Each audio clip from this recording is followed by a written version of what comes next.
Kasih di dalam Tuhan kita Yesus Kristus. Shalom. Sekali lagi shalom.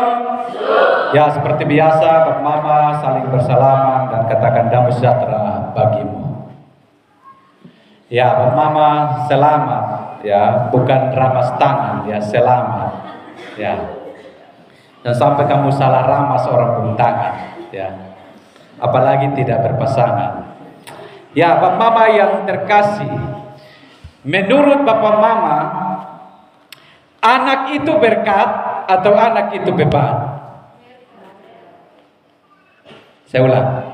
Menurut Bapak Mama, anak itu berkat atau anak itu beban?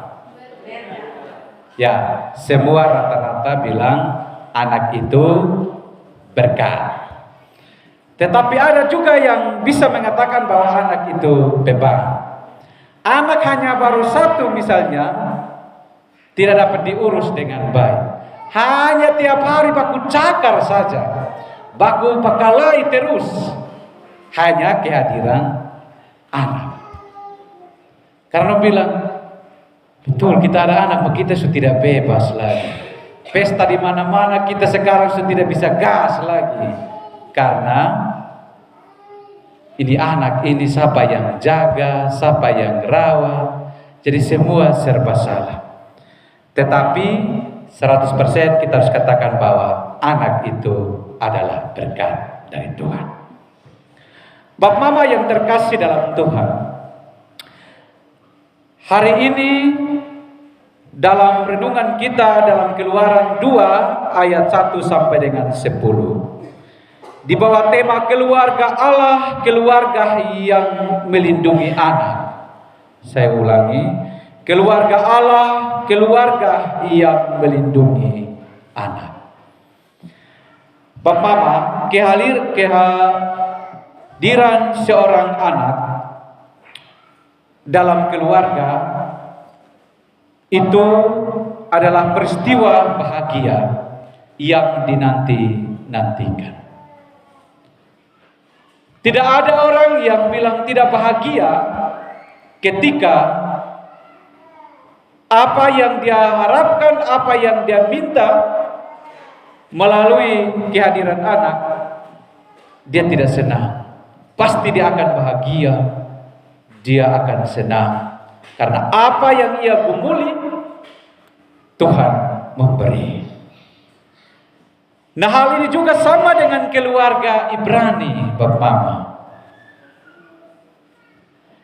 Itulah yang dialami oleh Amram dan Yokebed, pasangan suami istri dari keturunan suku Lewi, telah dikaruniai Tuhan sepasang putra dan putri, masing-masing bernama Harun dan Miriam. Kini Bapak Mama, seorang ibu, Yokebed, mengandung lagi dan menantikan kelahiran anak yang ketiga.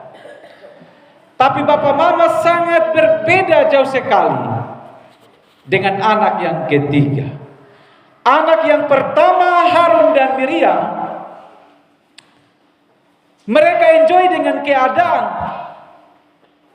Dia melahirkan dengan suasana sukacita dan bahagia. Tetapi kini anak yang ketiga, yaitu Musa, dia diperhadapkan dengan tantangan yang cukup berat. Di mana Bapak Mama? Tiba-tiba Amram dan istrinya Yokebed, mereka dikejutkan dengan kabar bahwa Raja Mesir, yaitu Firaun, mengeluarkan perintah untuk membunuh semua bayi laki-laki orang Ibrani. Kalau kita lihat Keluaran pasal 1 ayat 22. Lemparkan segala anak laki-laki yang lahir bagi orang Ibrani ke dalam sungai Nil. Tetapi segala anak perempuan biarkanlah hidup. Bapak Mama, itu perintah Bapak Mama. Sehingga Bapak Mama ketika Yokebed ini dia mengandung Musa. Di dalam situasi yang tertekan, sangat sulit bab mama. Nah, bab mama yang terkasih, yang menjadi pertanyaan bagi kita adalah mengapa Raja Firaun mengeluarkan perintah seperti itu untuk membunuh setiap anak-anak laki-laki Ibrani, harus dibunuh bab mama. Ada dua alasan yang kalau kita baca dalam bacaan kita, Keluaran pasal 1 ayat 8 sampai 10. Raja Firaun ini terganggu secara mental bab mama. Dia terganggu secara mental. Jadi yang menjadi alasan untuk mengeluarkan perintah kalau ada anak laki-laki harus dibunuh, dan kalau perempuan biarkan mereka hidup. Alasannya adalah untuk mengekang perkembangan Israel yang semakin banyak, lalu mereka tidak taat lagi pada Mesir, dan menghindari kemungkinan ancaman terhadap Mesir jika suatu waktu Israel bertumbuh banyak laki-lakinya dan bertumbuh kuat, lalu menerangi Mesir. Bab mama yang terkasih, ini adalah bagian dari ketakutan Raja Firaun pada saat itu. Bayangkan bab mama, bangsa Israel hidup dalam tekanan. Mereka itu bab mama kerja rodi untuk orang-orang Mesir. Kerja rodi itu adalah kerja paksa. Artinya bahwa bab mama, mereka itu ditindas. Mau tidak mau bab mama harus mengikuti perintah apa yang disampaikan oleh Raja Firaun. Tetapi bab mama ingat bahwa walaupun berbagai macam cara, walaupun ada perintah yang disampaikan oleh Raja Firaun, tetapi bab mama yang terkasih, semakin dibabat, semakin bertambah. Ya. Walaupun mau menekan bertambahnya penduduk Israel, tetapi semakin dibabat, semakin bertambah. Ada perintah yang disampaikan oleh Raja Firaun kepada bidan-bidan yang bekerja saat itu. Bidan-bidan itu yaitu Sifra dan Pua. Dua bidan ini bab mama, di dalam ayat 16 bacaan kita sebelumnya, apabila kamu menolong perempuan Ibrani pada waktu bersalin, kamu harus memperhatikan waktu anak itu lahir. Jika anak laki-laki, kamu harus membunuhnya, tetapi jika anak perempuan, bolehlah ia hidup. Bab mama yang terkasih, sosok dua bidan ini sangat luar biasa. Mereka tidak mengikuti apa yang disampaikan oleh Raja Firaun. Mereka menolak. Ya. Karena mereka punya prinsip. Dan di dalam bacaan kita di ayat ke-17 dan di ayat ke-21. Apa alasan yang menjadi terkuat bagi kedua bidan ini, yaitu Sifra dan Pua, sehingga tidak membunuh setiap anak laki-laki yang lahir? Sifra dan Pua ini adalah orang yang takut akan Allah. Mereka tidak mau terjebak dengan apa yang dikatakan oleh Raja Firaun kepada mereka. Seandainya bab mama, Sifra dan Pua Jika mereka mengikuti perintah yang disampaikan oleh Raja Firaun, pasti setiap anak laki-laki yang lahir pada saat itu mereka bunuh. Karena mereka yang bantu setiap perempuan yang hendak melahirkan. Tetapi kunci mereka adalah iman mereka itu kepada Tuhan. Mereka takut sekali ketika mereka terjebak dengan apa perintah dari Raja Firaun. Jadi Bapak Mama yang terkasih, Sifra dan Tua ini menolong kita supaya apapun pemimpin kita kalau menyuruh kita untuk melakukan kejahatan, jangan kita terjebak dan kita ikuti apa yang disampaikan. Karena dasar iman dari Sifra dan Tua itu sangat kuat. Mereka bekerja tunduk pada kedaulatan Tuhan yang mengutus mereka untuk menyelamatkan setiap bayi-bayi yang lahir, bukan membunuh bayi-bayi yang lahir, terkhususnya bayi-bayi laki-laki. Ini mesti menjadi prinsip bagi kita Bapak Mama yang terkasih di dalam Tuhan kita. Oleh karena itu Bapak Mama, perintah Firaun tersebut memperhadapkan kedua suami istri ini pada keputusan yang dilematis. Mereka sangat dilema Bapak Mama. Apakah mereka mempertahankan anak itu untuk hidup, ataukah dengan cara mereka melakukan aborsi? Kas gugur dia saja. Atau kita omong dengan bidan dong untuk kas gugur, atau kita omong dengan orang-orang pintar untuk kita minum obat untuk kita kas gugur.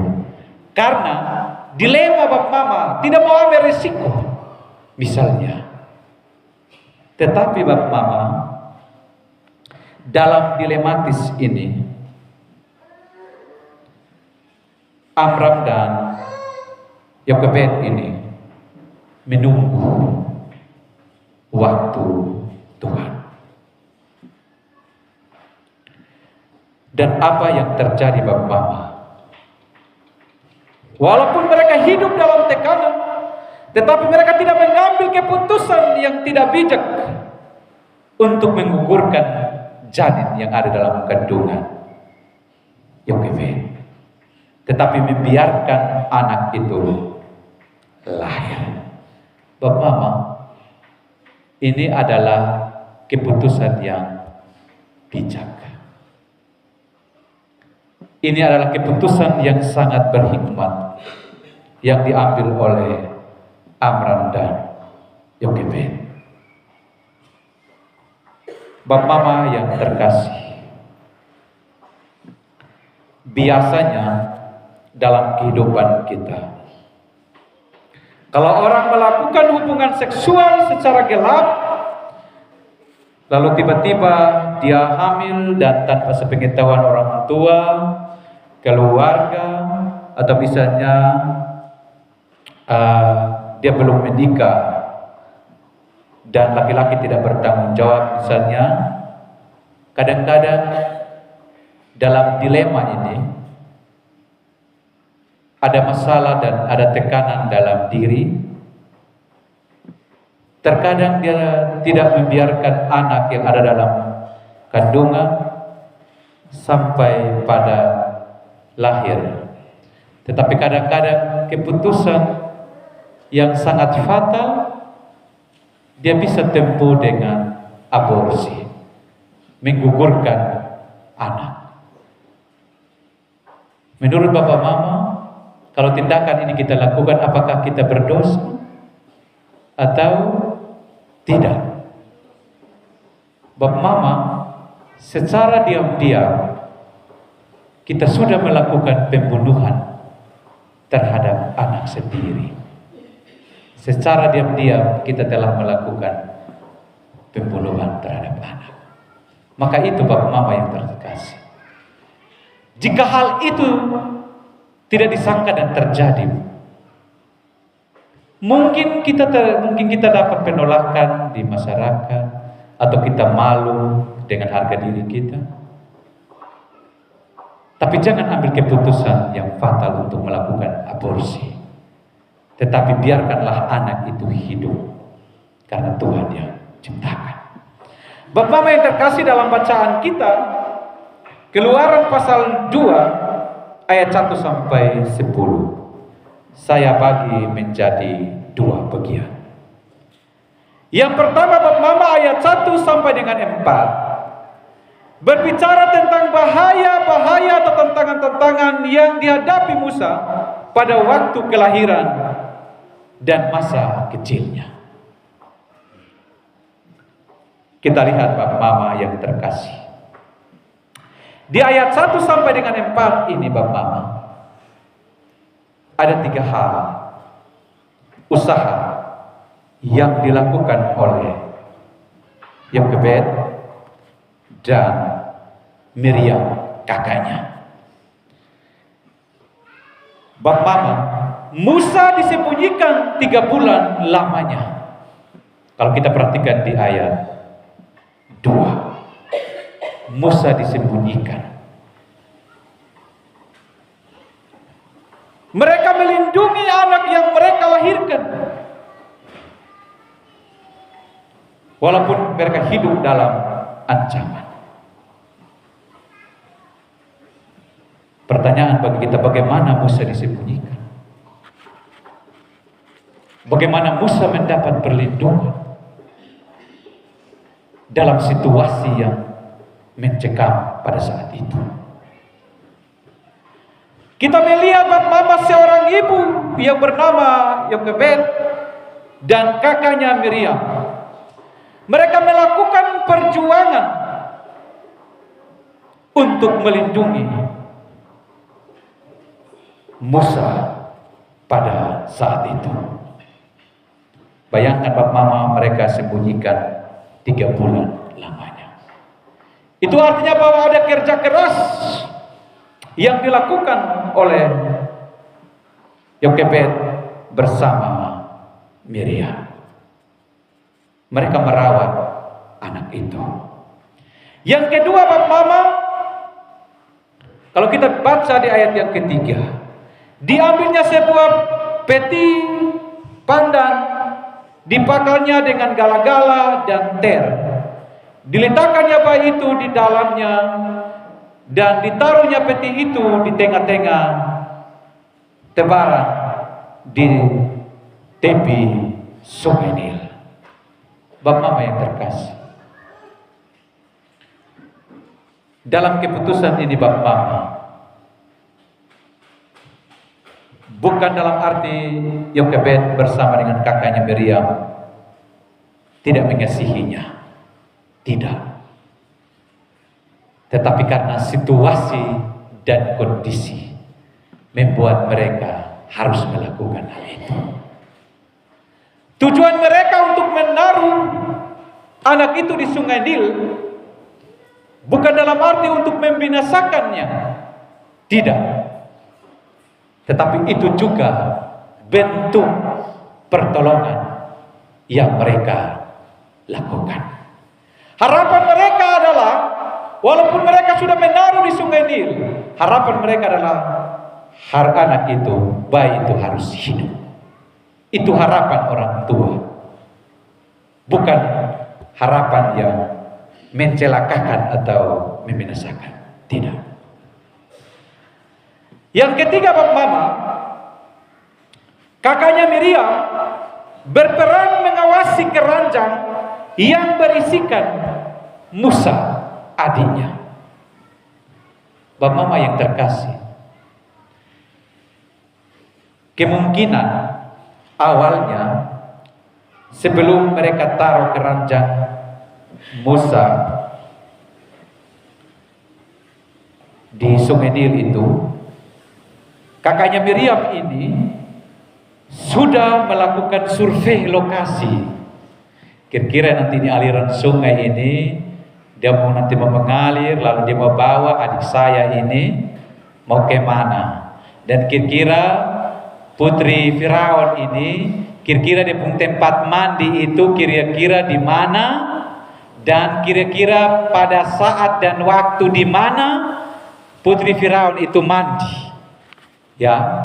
Jadi sebagai kakak Firaun, sebagai kakak Miriam ini, dia sudah mengecek tempatnya aman atau tidak. Dan rupanya Miriam ini juga cek waktu putri Firaun itu biasa dia mandi itu jam berapa. Jadi bapak mama yang terkasih, dua hal yang dilakukan oleh kakaknya Miriam ini sangat tepat bapak mama. Artinya bahwa dia beriman bahwa itu anak itu akan hidup. Tetapi Tuhan juga kasih hikmat untuk dia harus survei itu tempat aman bagi adiknya atau tidak. Dan bapak mama yang terkasih di dalam Tuhan kita Yesus Kristus, apa yang dilakukan oleh Yokebed bersama dengan Miriam itu dijawab dalam ayat keempat sampai dengan ayat 10. Dalam bagian yang kedua ini Bapak Mama, ayat 5 sampai 10, berbicara tentang pemeliharaan terhadap dirinya di tengah-tengah bahaya dan kehidupannya yang dapat ketika Musa sebagai anak-anak dan masa mudanya. Kehidupan yang baik. Nah, kalau kita perhatikan di ayat yang kelima dan enam Bapak Mama, Musa diselamatkan dari maut. Ya, bagian kedua dalam bacaan kita ayat kelima sampai dengan 6. Yang pertama itu Musa diselamatkan dari maut. Kalau kita perhatikan Bapak Mama, ada belas kasihan putri Firaun ketika melihat anak itu menangis. Dia rasa iba untuk menolongnya. Seandainya Bapak Mama putri Firaun ini juga bekerja sama dengan Raja Firaun, maka pada saat itu mungkin Musa hidupnya berakhir, pasti mati. Tetapi Bapak Mama, yang dilakukan oleh putri Firaun adalah belas kasihan. Dia sangat mencintai dan sangat mengasihi bayi yang ia temukan di Sungai Nil. Bapak Mama yang terkasih, ini tindakan yang dilakukan oleh putri Firaun. Dia belas kasihan kepada bayi itu karena menangis. Kalau kita perhatikan di ayat kelima dan ayat ke-6 dalam bacaan kita. Lalu yang kedua Bapak Mama, tindakan yang dilakukan oleh putri Firaun adalah Musa dicarikan seorang pengasuh.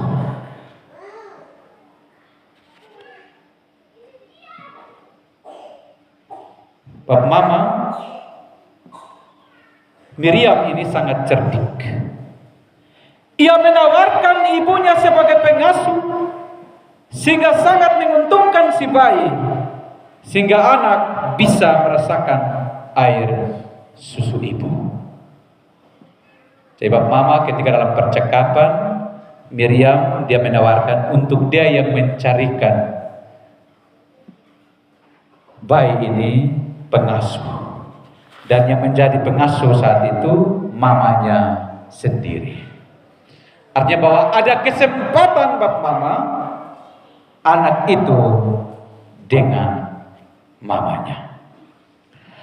Lalu yang ketiga Bapak Mama, Musa memilih menjadi anak putri Firaun. Kalau kita lihat di ayat ke-10,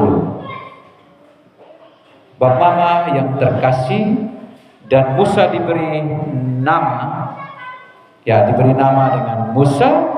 Musa artinya karena aku telah menariknya dari air. Itu dalam bahasa ya Mesir. Ini dinamai dengan nama Mesir, ya, yang berarti karena aku telah menariknya dari air. Nah, Bapak yang terkasih dalam Tuhan, yang menjadi pesan firman Tuhan bagi kita saat ini, yang pertama, tanggung jawab orang tua terhadap perlindungan anak, karena anak adalah masa depan keluarga, masa depan gereja, masa depan masyarakat, bangsa, dan bahkan ahli waris kerajaan Allah. Nah, ini Bapak Mama omong soal tanggung jawab. Orang tua harus merawat anak dengan baik.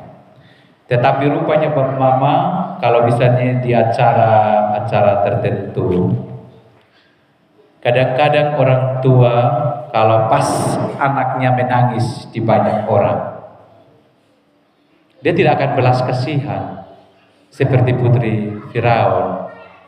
Dong akan pukul tambah dia, cubit dia, main ulik dia sampai di anak ini dia akan menangis non-stop.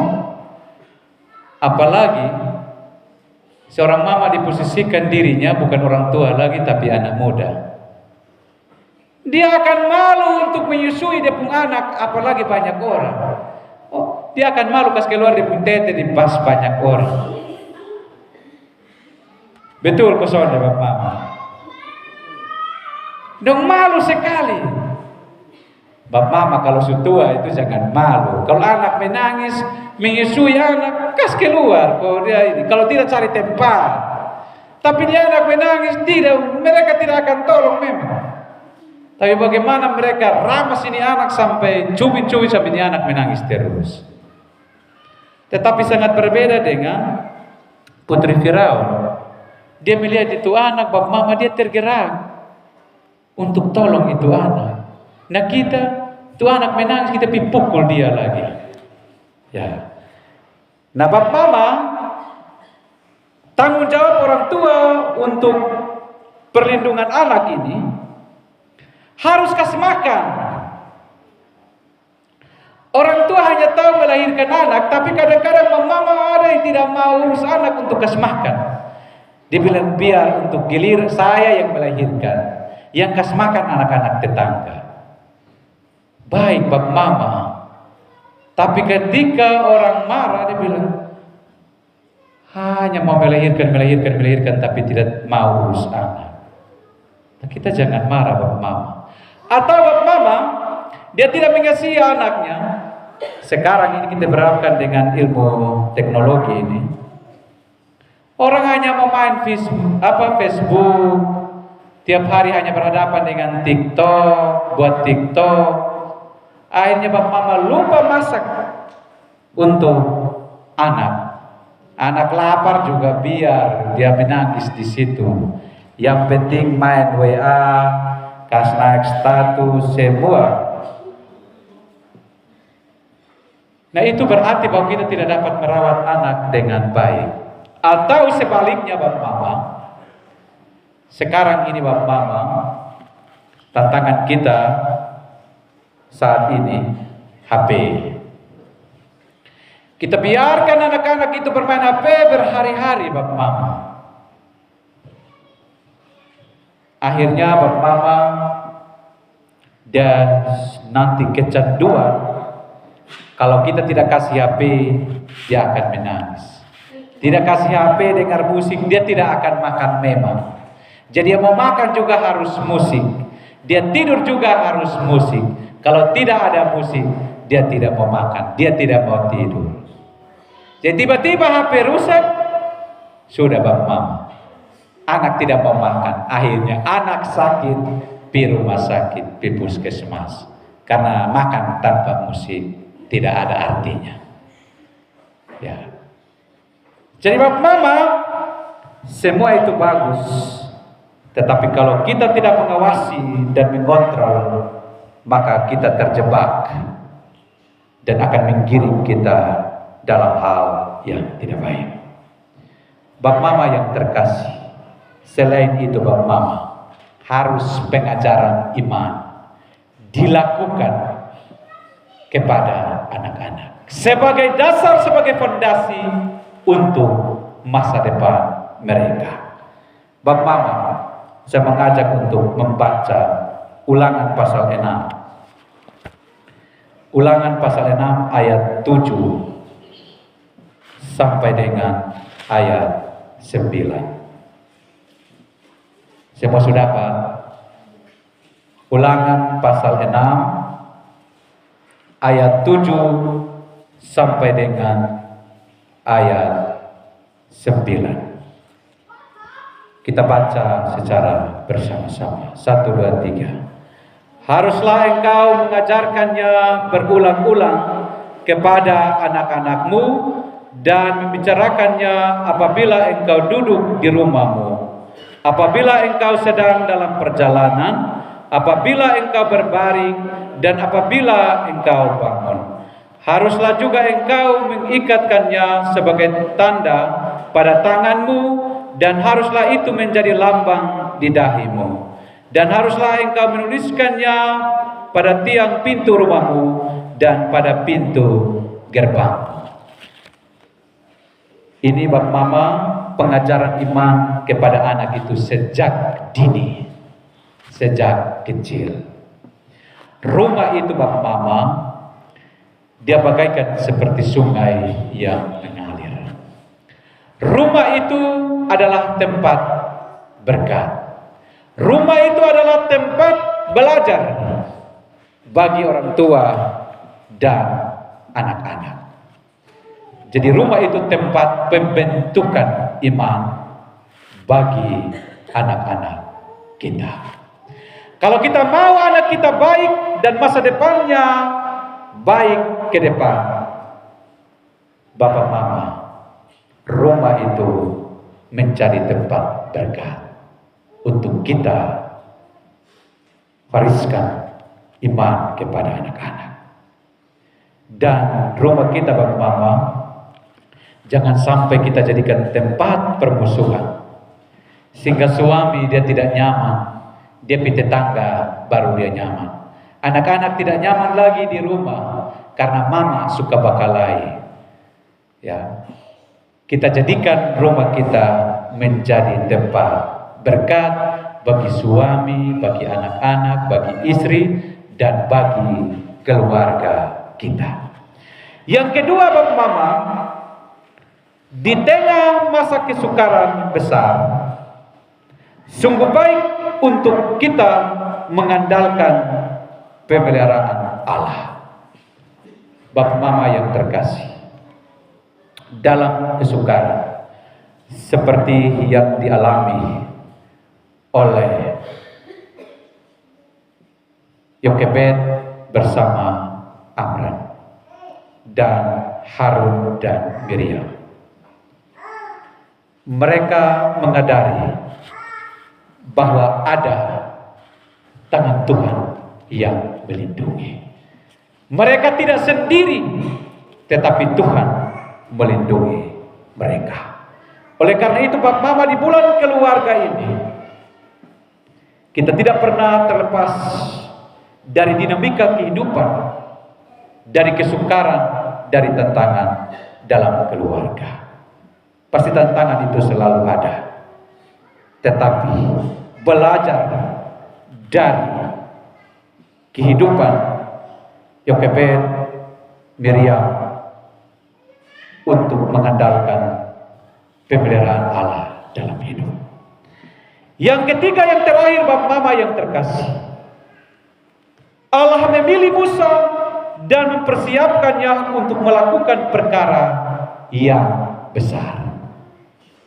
Allah memilih Musa dan mempersiapkannya untuk melakukan perkara yang besar. Bapak Mama yang terkasih dalam Tuhan kita Yesus Kristus, Allah mempersiapkan Musa untuk bangsa Israel. Dan Musa ini Bapak Mama, dia tidak ibarat seperti kacang lupa kulit. Ketika ia berhasil.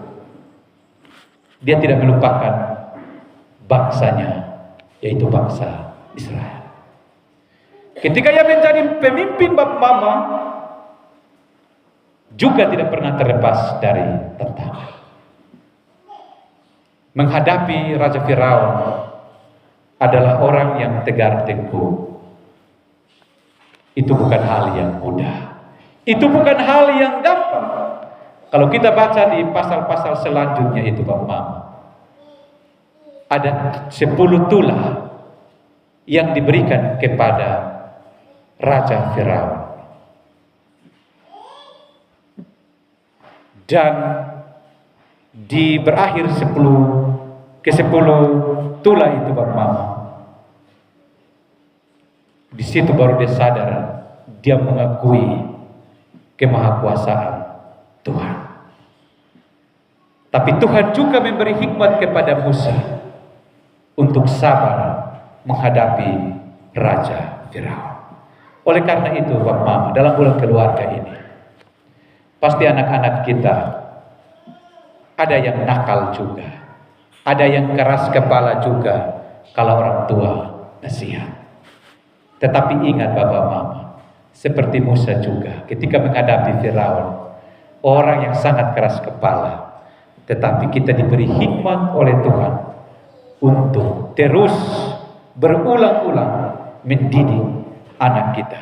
Kalau kita mendidik anak kita, berarti bahwa kita sedang mempersiapkan anak-anak kita untuk masa depan yang lebih baik. Tuhan memberkati firman-Nya. Amin.